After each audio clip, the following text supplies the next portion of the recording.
Hello there, everybody. Welcome back to Star Wars Lads. We're here to talk about the latest High Republic release, the first in Phase 3 of the novels. It is the High Republic Eye of Darkness. We were allowed to listen to this awesome book by Lucasfilm Audio and Del Rey Publishing, so we have an early review for you here, or you're getting it the day of. We'll see, but we were able to listen to this book. We're going to give you our thoughts right now on it. Before we do so, make sure you hit that like button, subscribe to our channel. We will have reviews for every single book in the High Republic Phase 3. We also have a backlog of a ton of High Republic content, reviews, tier lists, reading guides, all sorts of things you can find on our channel. So stick with us for Phase 3 if you're just discovering us now. Make sure you comment below if you've read the book. Let us know what you think of this new novel, the first part of Phase 3 here. And of course, make sure you're subscribed to the channel for future content.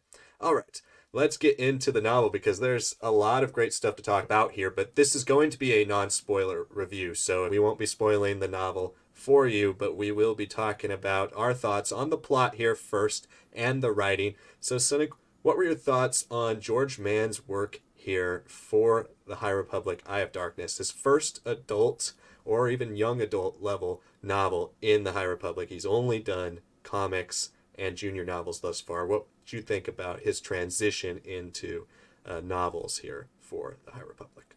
Really, really strong. I was, pretty happy with Phase 1, all things considered. I was a little surprised to see that a Claudia Gray bookend for the series was a little weaker than the first two adult novels. Luckily, the Eye of the Storm comics that came out, the two jumbo-sized ones, really made a huge impact and definitely left me with a better taste overall for that whole phase. Phase 2 did not start off the strongest with the adult novels, but with less content and a little bit more focus by the end, it definitely rounded up into something quite solid. And I'm pleased to say that, reading this book with George Mann's writing, you feel a lot of the Phase 1 stuff, obviously, but there is a lot of Phase 2 stuff that is important.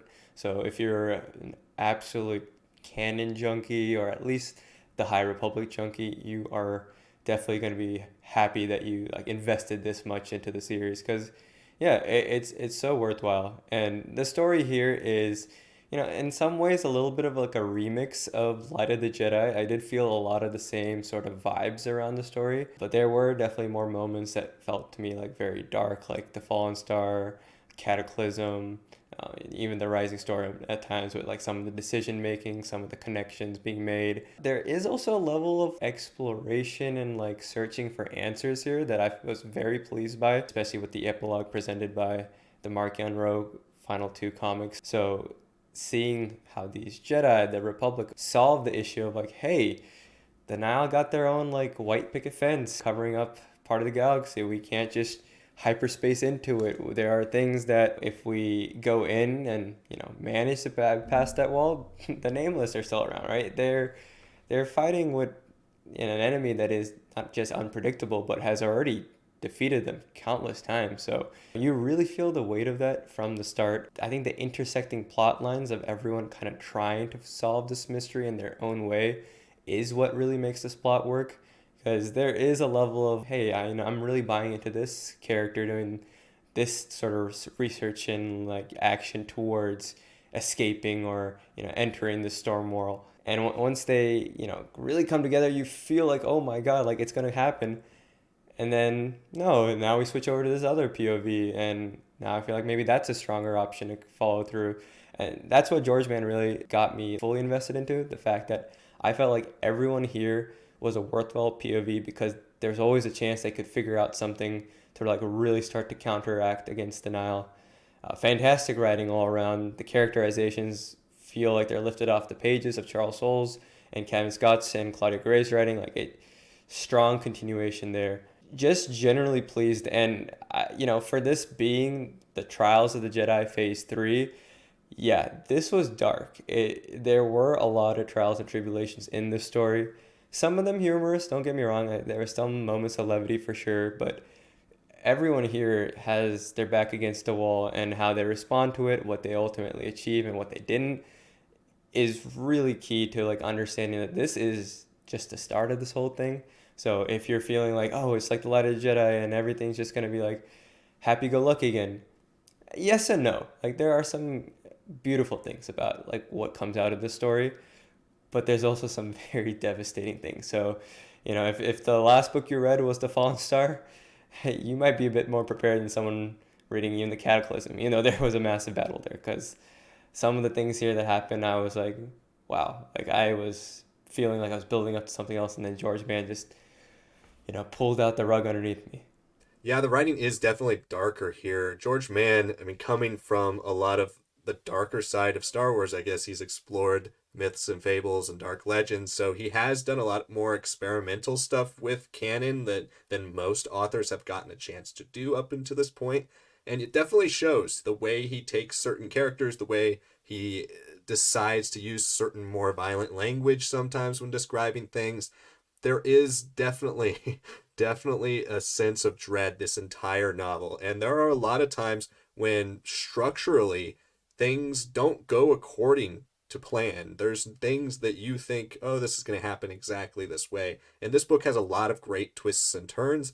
And I really loved that, especially for the first book. You would expect something a little simpler, a little more safe, a lot more, these are our characters, this is what's going on, and this is how we're going to get you all used to and readjusted and reacquainted with this world that we haven't seen in almost 2 years. So there's exposition, sure, and there's even exposition that connects to new things like Shadow of Starlight or stuff from Phase 2. Even Tales of Light and Life is referenced in here. There are a lot of things referenced, and they definitely expect you to be all in on the High Republic at this point, and I actually quite liked that approach. For all of us who have been invested since January 2021, it is nice to feel rewarded for having read everything. At the same time, you cannot pick up Eye of Darkness and read it if you've never read any High Republic stuff. Where Phase 2, you could pick up a Path of Deceit or Convergence and start there if you wanted to, and then get into High Republic. You cannot do that with Eye of Darkness. So if you're watching this review and you're like, I've heard about the High Republic, I kind of want to get into it, but I don't know if I want to do all the legwork to get in, I'm sorry, but you will be completely lost with the Eye of Darkness. You might be able to get attached to these characters because the writing here is really strong. We'll talk about the characters here in a few minutes, but the writing for them all is just as good. So maybe if you're one of those people that doesn't mind not knowing everything, you could, but I definitely don't recommend it. You can check out both of our videos on how to get into the High Republic, both Phase 1 and Phase 2. But again, the writing here is really strong. The arcs move, and there's a lot of great pacing here. I was shocked with the pacing of this because when you read the first quarter of this book, or maybe the first third of this book, it is a lot of world building. But at the same time, George Mann decides to do a lot of very short chapters, a lot of switches and perspectives, and it continues to keep the pacing going.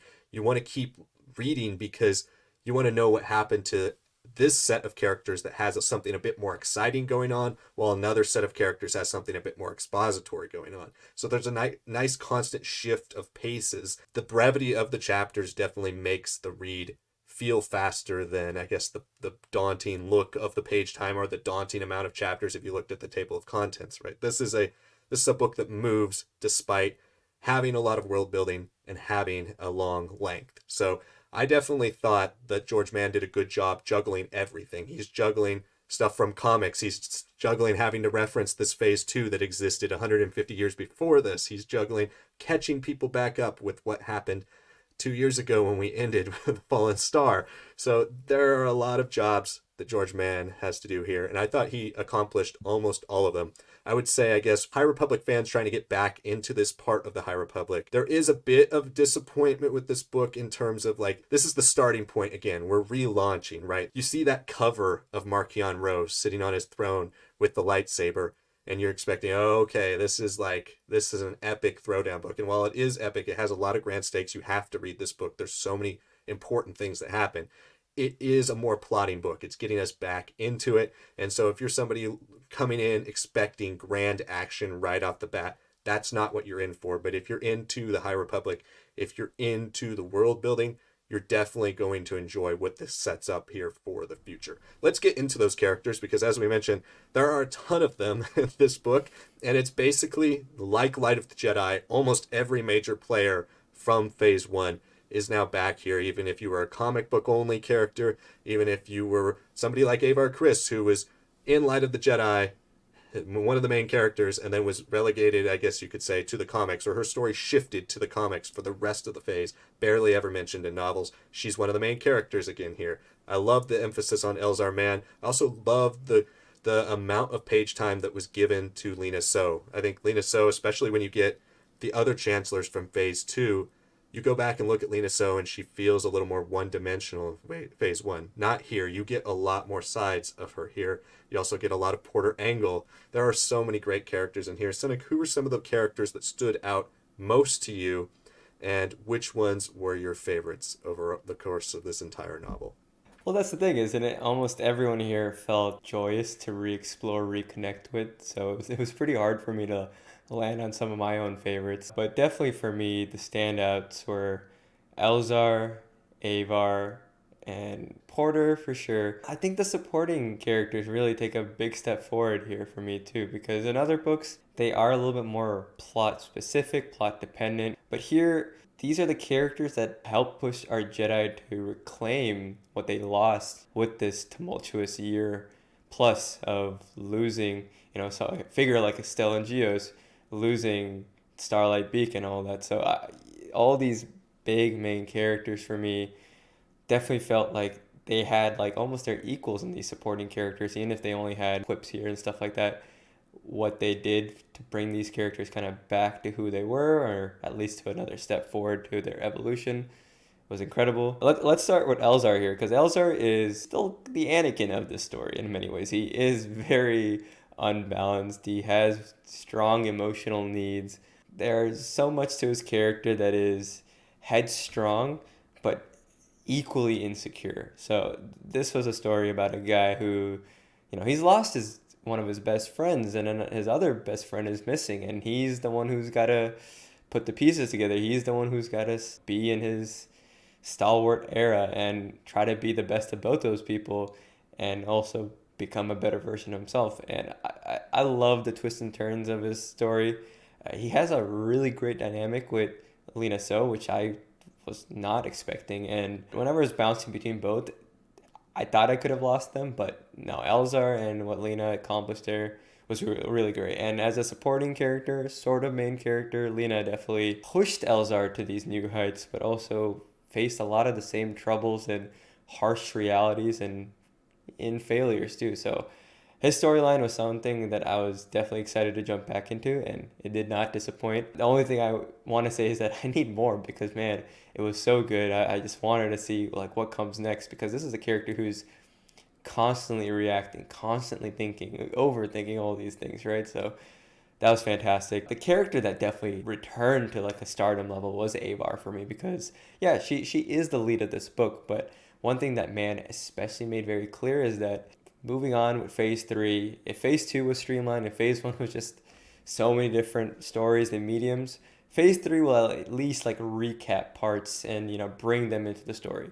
I think there were elements of Avar's story like Lorna D hunt and everything on Starlight Beacon, Estella Maru and why she has Maru's droid, all that, right? All those things could have been recapped with like a chapter or a little blurb basically in The Fallen Star, but for some reason it wasn't there. So having that here was very surprising to me. There's even things from Shadows of Starlight issue 1 that I was like, oh, like that's really cool to see. And even if it does feel like a little repetitive having read those two, I don't mind it, because this is still the main format that most people will engage with the High Republic, and this was a great way for Avar to be like, okay, these are some of the things that if you really like were reading every single thing, you'll know, but if not, this is why my character is behaving this way. And she's downtrodden in her own way. She's trying to be the best person she can, but it's difficult for her. She's lost in her own ways. She's in a different part of the galaxy being hunted down. She's trying to be a good person, not like this figure, not this hero Hetzal, right? She's just trying to be Avar Kriss. And I loved how she'd rediscovered that. That was so awesome to see. My favorite side character was introduced with her, and that was Breland. Probably not my favorite Ugnaught ever, which is shocking because there have been some iconic ones. And I've only met him for one book, but if anything happened to him, I would die. I'd be so devastated because I just loved just how much he evolved with her too, and how much they like raised each other up. That was so beautiful to see. We got to see a character like Rill, the reporter from the Rising Storm, coming back, and how she interacted with Avar. Like Avar definitely was someone who was buried under the weight of who her like imaginative figure was feeling like, and the stories being told throughout the galaxy in Phase One. But here, I felt like I really got to know the character again, and I got to see her redeem herself from some of the choices she made, especially in the comic stuff. So that was awesome. And then, just a little short tidbit for Porter, because a lot of his story, I think, still is really Phase 2 heavy, where he really is who he is. I like seeing a lot of those elements, a lot of those choices, the physicality, especially being brought back. As anything to do with fighting, we got to see the Blade of Bardotta in full fashion. But it's also really interesting to see a character who knows how long he's lived in the galaxy, has been dealing with people passing by him, both dying in real life by old age, dying because of these tragedies, but also leaving him. And for him to be so upbeat, to do all these things and still want to be such a joyful person and still have this much hope, despite himself also being trapped in a different part of the galaxy. Yeah, I just love that characterization. I think George Mann, even though he didn't necessarily give him the most chapters, every chapter that he had was riveting. It was either humorous, it was either like very thoughtful. Like he had a full spectrum of emotions and characterization that I don't think Phase 1 ever really wanted to get into. But here, having read a lot of the Phase 2 stuff with him, now I'm like, yeah, like he is immediately one of my favorite Jedi of this whole era. So yeah, the characters, those are my top three, and I know I mentioned all these other side characters. Just love them. They are the reason this plot works, and it would have worked without them, being a little bit more like a Phase 1 version, but man, the way they grew definitely made the story so wonderful to read. Even though there are a lot of important things that happen in this book, a lot of the big decisions rest on our characters and your attachment to them. And ultimately, when you read Light of the Jedi, it gets us interested and used to these characters. It dives into the characters really well, but it's also a massive plot book. Like it pushes the High Republic into existence, right? It exists before Light of the Jedi. If you were comparing Eye of Darkness with Light of the Jedi, the plot here, Marchion Ro is still kind of unveiling his plan. It's not going it's not just all of a sudden revealed here, right? There are things that are held back from this novel, which I wasn't necessarily expecting. I was expecting a lot more in your face. This is the threat of Phase 3. This is how it's going down. And to talk about Marchion Ro a little bit, I guess that might be just maybe to start off with one like minor negative is I expected more of him in this novel because he's on the cover. I expected kind of a Marchion Ro book. This is by no means a Marchion Ro book.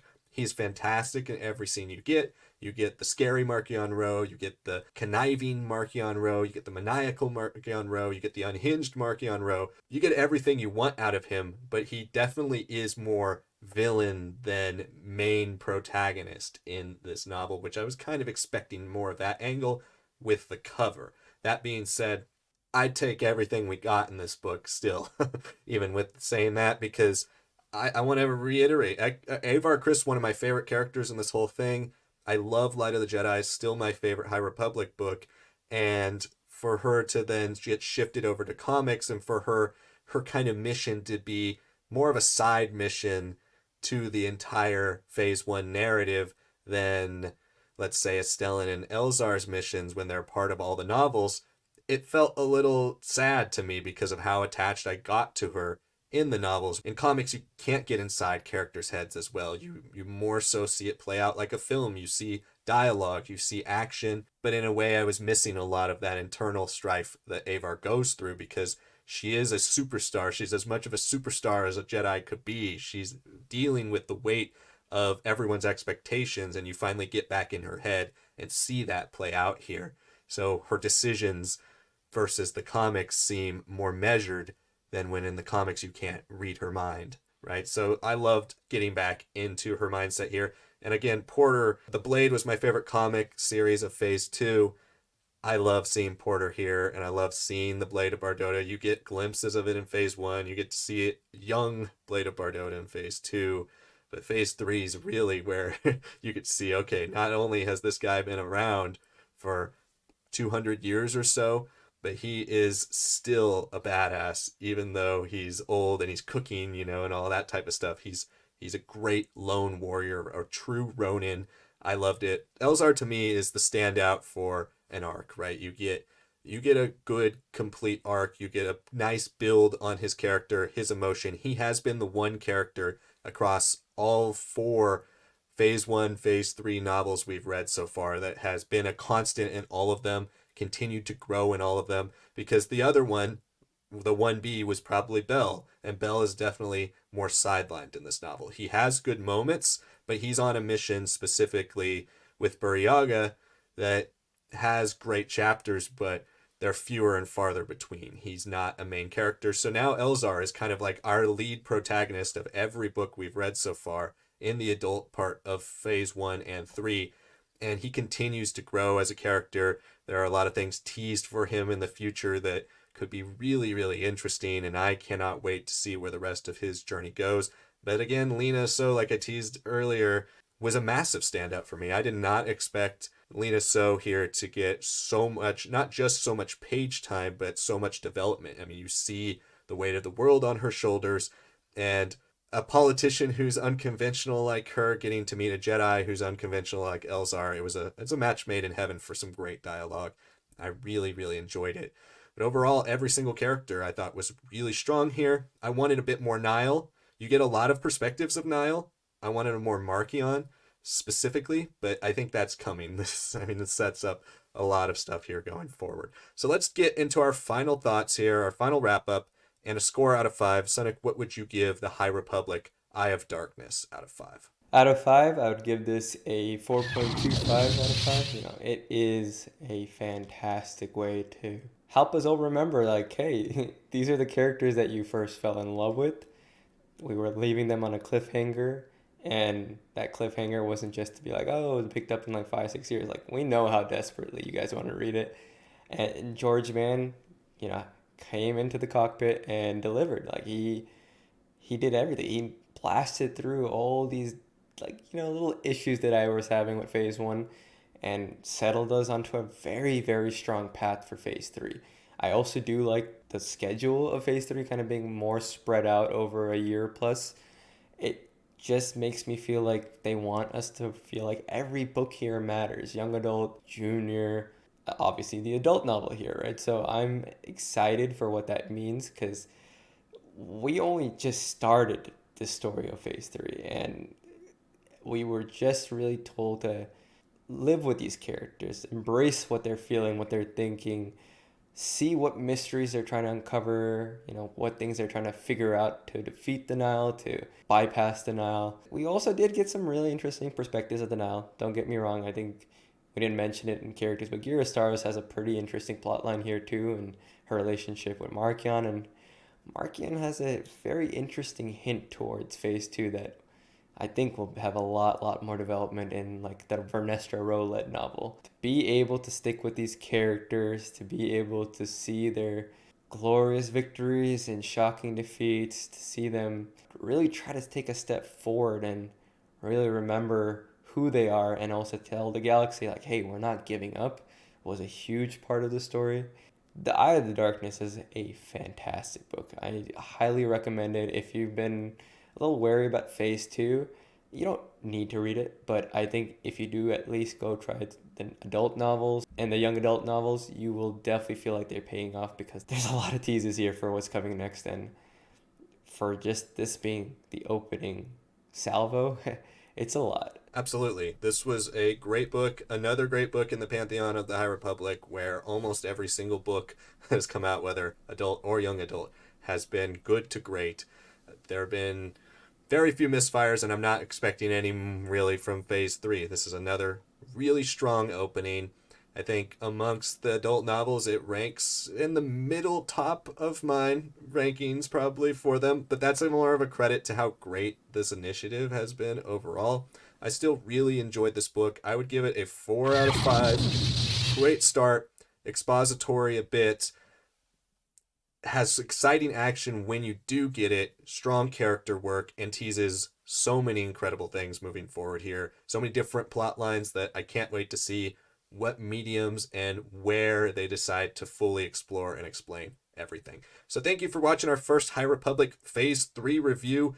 We cannot wait to get into the rest of this initiative. Make sure you're subscribed to our channel for the rest of Phase 3's coverage. Also, make sure you hit that like button. Help us get to about 30 likes on this video. That would greatly help us out with the algorithm. Share our review with fellow High Republic fans. Comment below. Let us know your thoughts on the novel if you have read them, or if this review made you want to pick up the novel. We'll link our High Republic reading guides in the cards as well, so if you want to check that out, if you're somebody who's new to the High Republic, this sounds interesting to you, make sure you give those videos a watch. Thank you so much for watching this video, and we'll see you all next time.